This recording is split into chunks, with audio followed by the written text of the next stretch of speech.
Our scripture for this Easter Sunday comes to us from the Gospel of Matthew. Brief passage, only part of the story that we read in chapter 28. And as we do so this morning, I'll be reading the words in yellow and invite you to read aloud together those words in white print. After the Sabbath, at dawn of the first day of the week, Mary Magdalene and the other Mary went to look at the tomb. There was a violent earthquake, for an angel of the Lord came down from heaven, and going to the tomb, rolled back the stone and sat on it. His appearance was like lightning, and his clothes were white as snow. The guards were so afraid of him that they shook and became like dead men. The angel said to the women, "Do not be afraid, for I know that you are looking for Jesus who was crucified. He is not here. He has risen, just as he said. Come and see the place where he lay."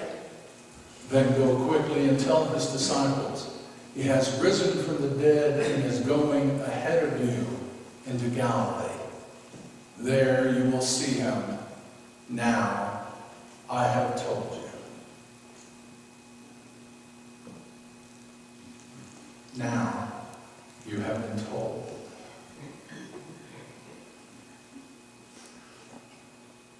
So many aspects of the Easter story, and so difficult for any of us to know which one we need to hear on a particular Sunday morning. But today, we're going to talk about this closing thought, this now what moment in today's passage. Now I have told you, and what did I tell you? Go tell the disciples, go to Galilee. I suppose it shouldn't be surprising that every day people who read the Gospels all the way to people who are scholars for decades occasionally wonder upon that question. Why is the angel sending this message to go to Galilee? Jesus had already suggested that there would come a day when that would be the message. Why Galilee? And, of course, there have been a multitude of answers, and since I'm not really, at least in practical preaching terms, the scholar, if you really want to know, you can Google it after the service. But one of the typical answers that comes from the early church fathers suggests, why go to Galilee? Well, it's because clearly the atmosphere in Jerusalem is still hazardous. And it's time for the disciples to go somewhere to meet Jesus where it's safer, where they can retreat in any sense of the word. Regroup, gather in relative safety. It's pretty much a kind of a literal, historical interpretation of why would they be asked to go to Galilee. And I can certainly recall times in my life when I needed to get away from the embattled atmosphere and go someplace that felt safe. So that kind of answer makes sense to me. Sometimes, as followers of Jesus, what we need more than anything is a moment's rest, a sense of safety, to be alone or with people with whom we can simply experience the emotions, meet the needs of our day.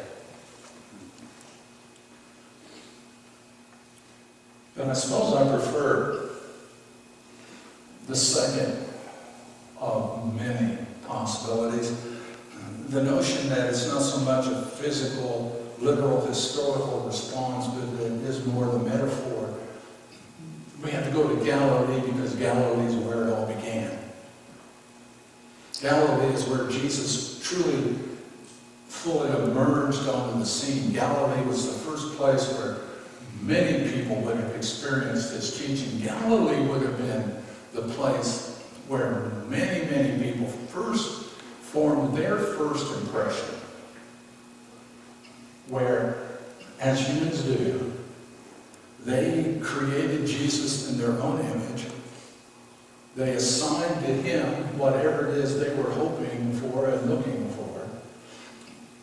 And they thought they understood who Jesus was, why he was here, and what it was all about. Since those early impressions, we have seen Good Friday.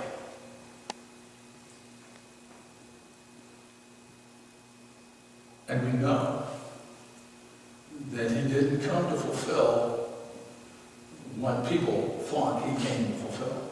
Those who thought he was going to be the great political liberator somehow or another, be the focus of an energy that could push Rome out of Palestine.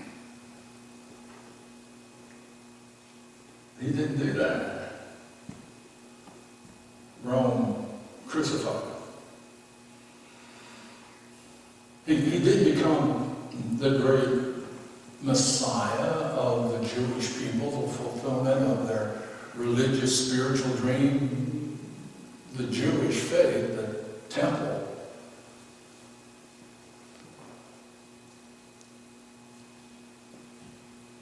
Condemned him to death. He wasn't what most people had experienced when they first met him, at least as we read about it, and the way that many people continue to think of Jesus whenever we think about him. He was not simply God's genie here to fulfill our wishes, and to give us everything we want, and to make it all so very easy. He was surrounded by, overwhelmed by people who, understandably so, were so desperate for what they wanted that they treated him simply as someone who came to cater to their wishes. And in fact, as Jesus became a little more clear in who he was, a little more focused on spirituality, a little less focused on catering to everyone's whim, those people faded away. Now we've seen, as people would accuse him, well, he can't even save himself from this cross. What good can he do for us? Jesus is not what people thought he was.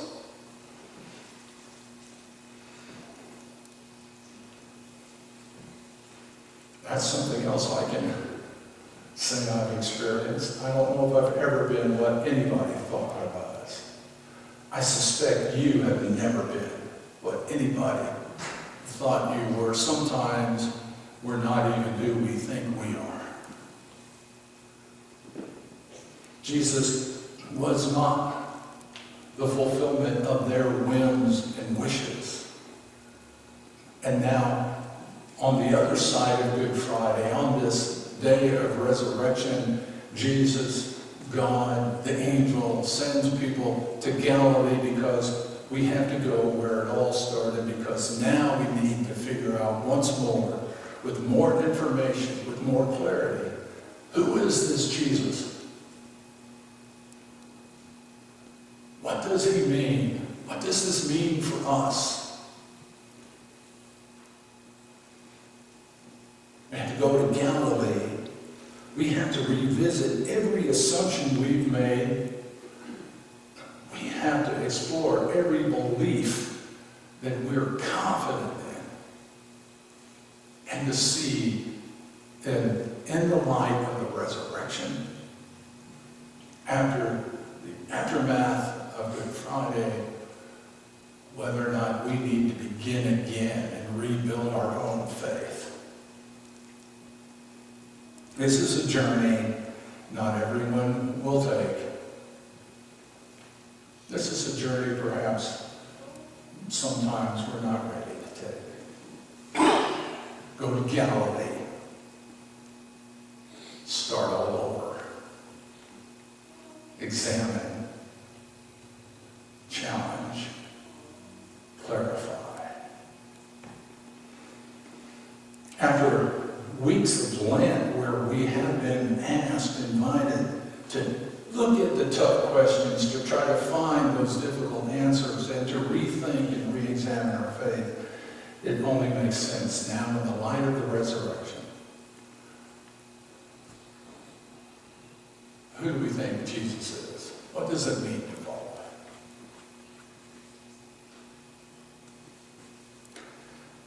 But yet there's one other way of thinking of Galilee that particularly dear to me. Galilee is wherever you need to be next.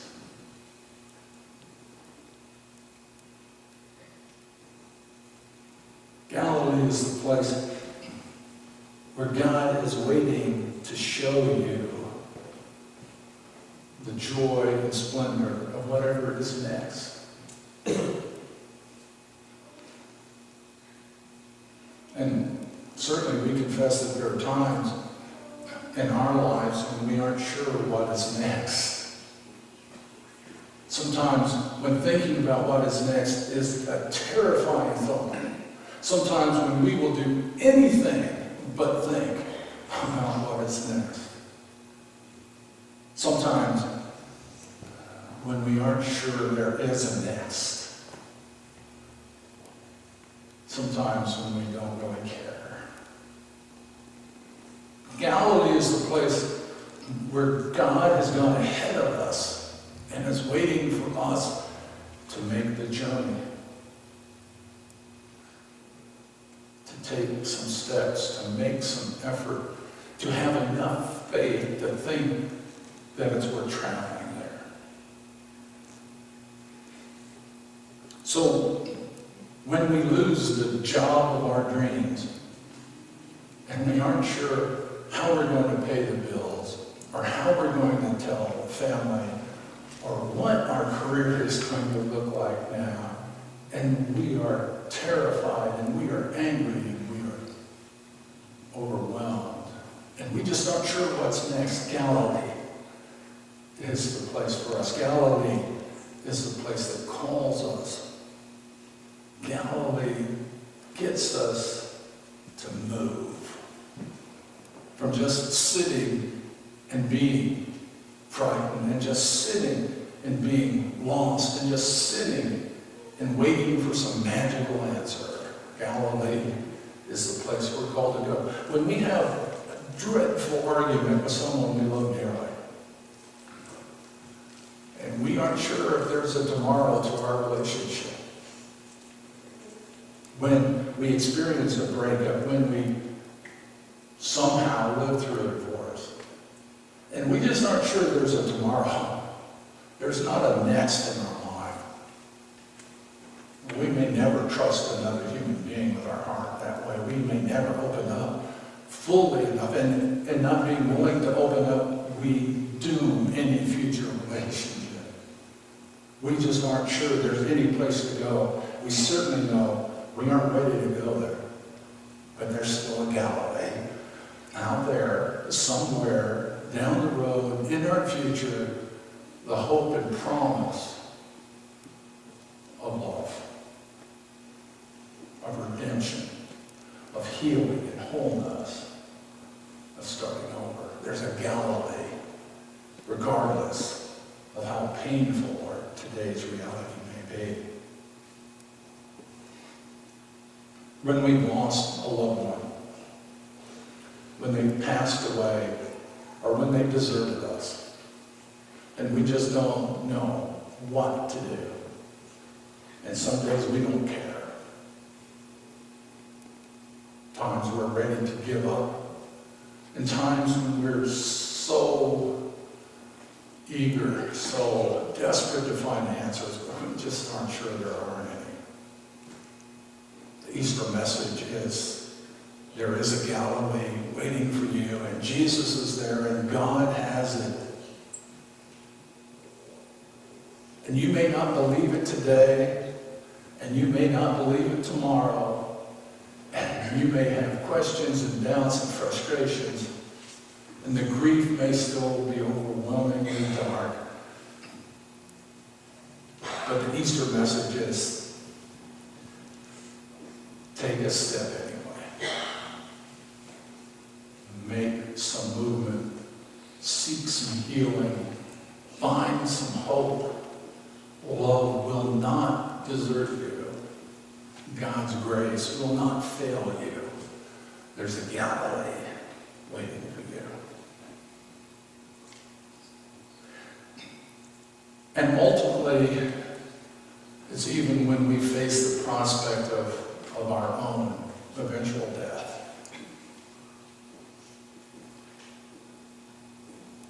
The fear, the agony, the uncertainty,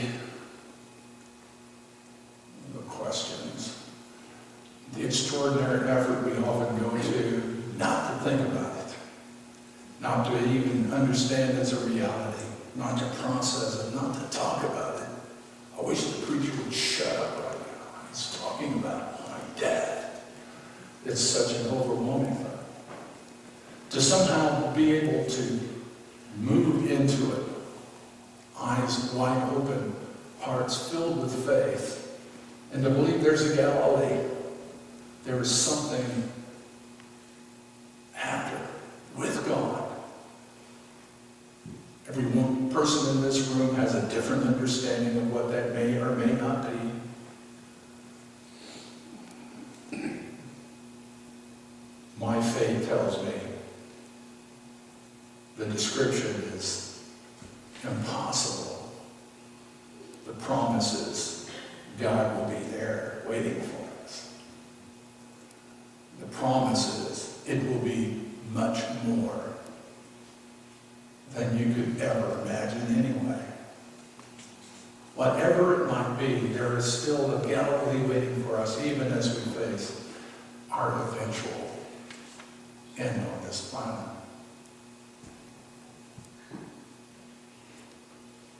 From every experience, every disappointment, every failure, every foolish mistake, every time someone has betrayed us or denied us or deserted us, every pain and suffering we can imagine, and if you try to list the pain and suffering experienced by the people just in this room today, we would write a book. But at the end, on the other side of every one of those, there's a Galilee. And on Easter Sunday, we hear the voice of an angel saying, make the journey. God is waiting for you there. Let us pray. And so we come to you, O God, with our hopes and with our dreams and with our doubts and our frustrations. Just as we are without one plea, facing our own reality, asking our own questions, trying to find an understanding, trying to grab hold of a faith that means something for us today and can move us into tomorrow. We're trusting, oh God, that you will not desert us, and that in fact even now you're surrounding us with a love and grace that encourages us and helps us find healing and allows us to see your inspiration directing us. Allow us, oh God, to take the next step, whatever it may be, and to find you waiting for us in Galilee. In Jesus' name.